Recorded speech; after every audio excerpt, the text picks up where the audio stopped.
How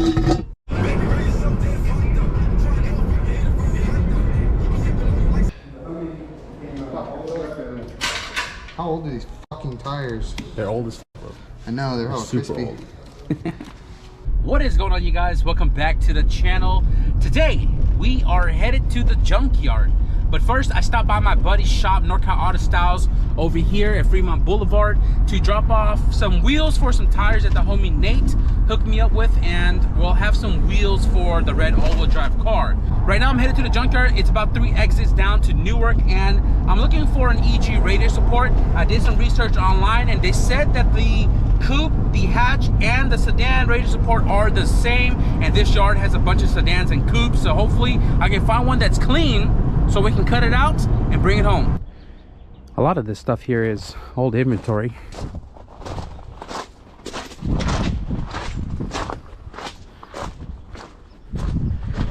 This car was complete when I saw it.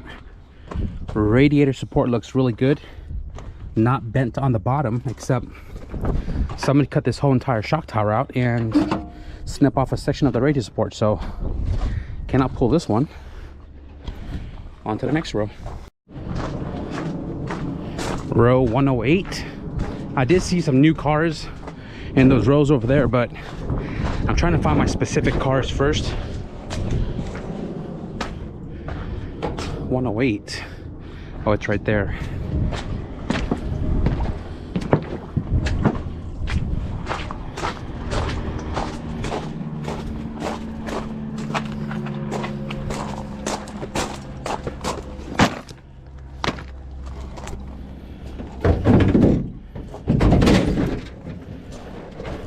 Oh yeah, that looks good, and it's really clean too. It's kind of weird.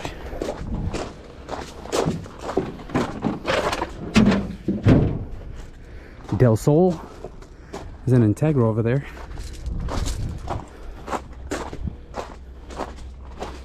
Okay, well, this looks really clean, unmodified, and I need to cut this radiator support out.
All right, so I kind of just stopped cutting and just folded the radiator support to break off this last piece.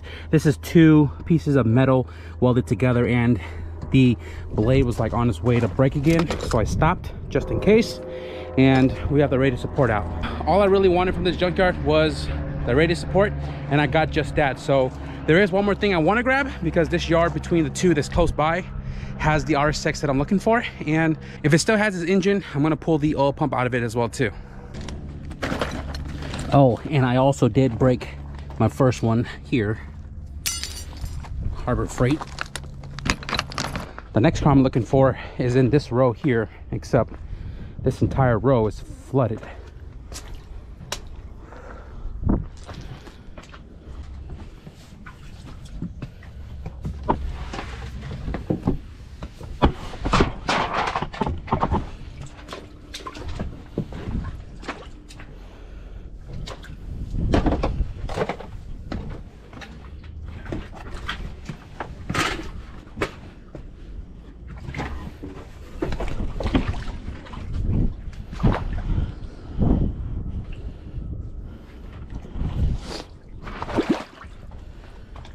This is fun.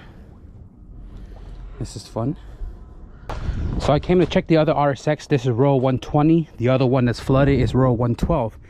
And the engine is still here, right? Except somebody already took the oil pump out of it. No oil pump. And that means I'm gonna have to go deal with the one in the water. Don't know how I'm gonna do that. And if it's too overwhelming, probably not gonna pull it. But let's go check it out.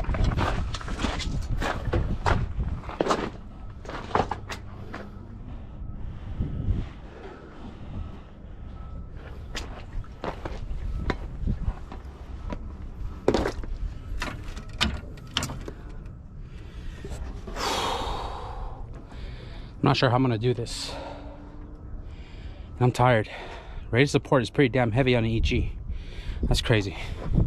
There is no way I'm gonna pull out this oil pan comfortably with the water surrounding me. I've been trying to find a bunch of wheels to stack up so it's elevated from the water, but I don't think this is gonna work. I may have to drop the subframe to even pull the pan off. So I definitely cannot reach the bolt on the subframe with the water down there. And I think I'm just gonna abort mission for this one. And I don't know what time it is right now. Maybe, just maybe, I'll hit the other yard.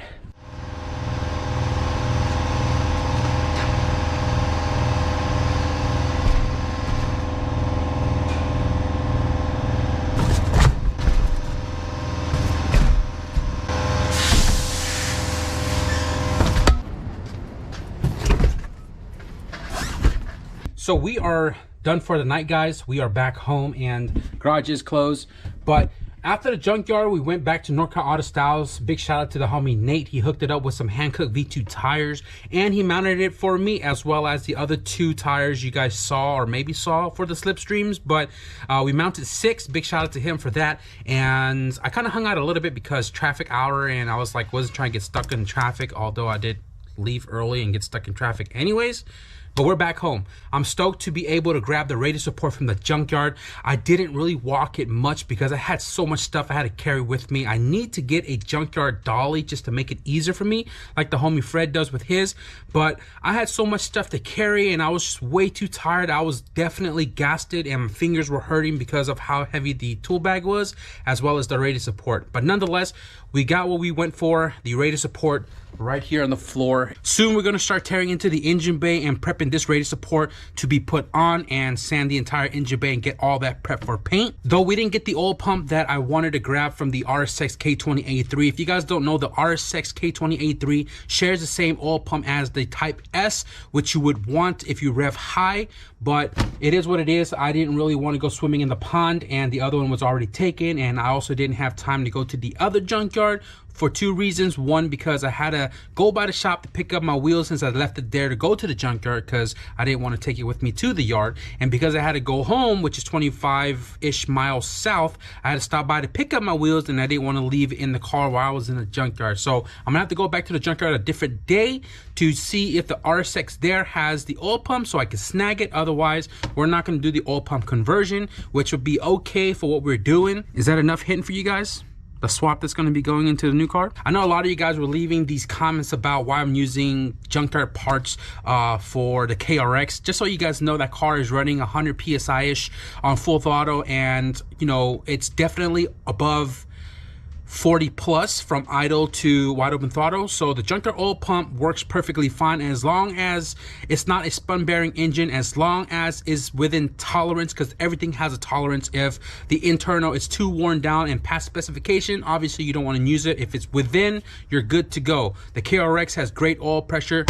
Knock on every single wood I can see here on my table, but I was trying to do the same for the new swap before it goes into the car, just so that we don't have oiling issues if we decide we're gonna rev higher.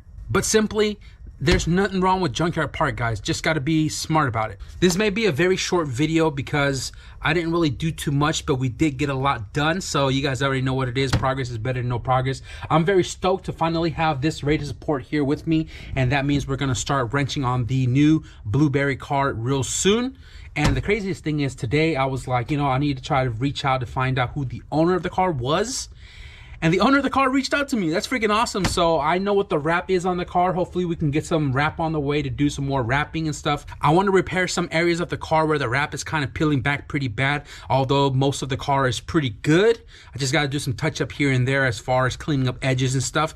Also, before we end this video, I want to talk about the build really quickly. I want to say that this build is going to be super budget friendly. I forgot to mention this in the previous video when we revealed the car, but the goal with this car, guys, is to do it very budget friendly. I know you guys probably seen that and use a lot of eBay parts or cheaper stuff or even secondhand stuff, obviously junkyard parts, and we've had a lot of success with it here on the channel for the last couple of builds and the last couple of years as well too. So with this car, guys, we're keeping everything very budgeted, just in case those that are trying to relate to, you know, building a car either on the budget, not having all the funds, or you got priorities but you still want to kind of get into the wrenching part of it.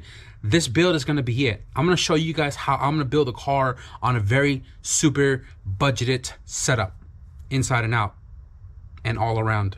So you guys stay posted for this build. I know you guys are super stoked because I saw the feedback on today's video drop of the reveal. The analytics don't lie on that video. So I know you guys are stoked about the EG build as much as I am. So I am going to wrap up the video right here. If you guys enjoy a little bit of the junkyard run, be sure to leave a thumbs up. And if you guys want to stick around for more progress update on the Blueberry EG hatch with a little bit of CRX stuff, be sure to hit the subscribe button. But with that being said, thank you guys for watching. Have a great weekend. And I'll see you guys in the next video. Peace.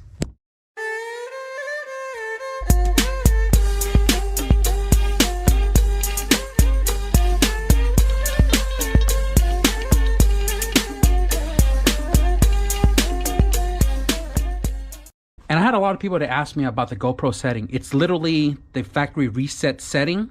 And then on Sony Vegas Pro, I render it out as 1920 by 1080, 60 frames. So if it looks better than all the other videos previously, that's the setting. Have fun.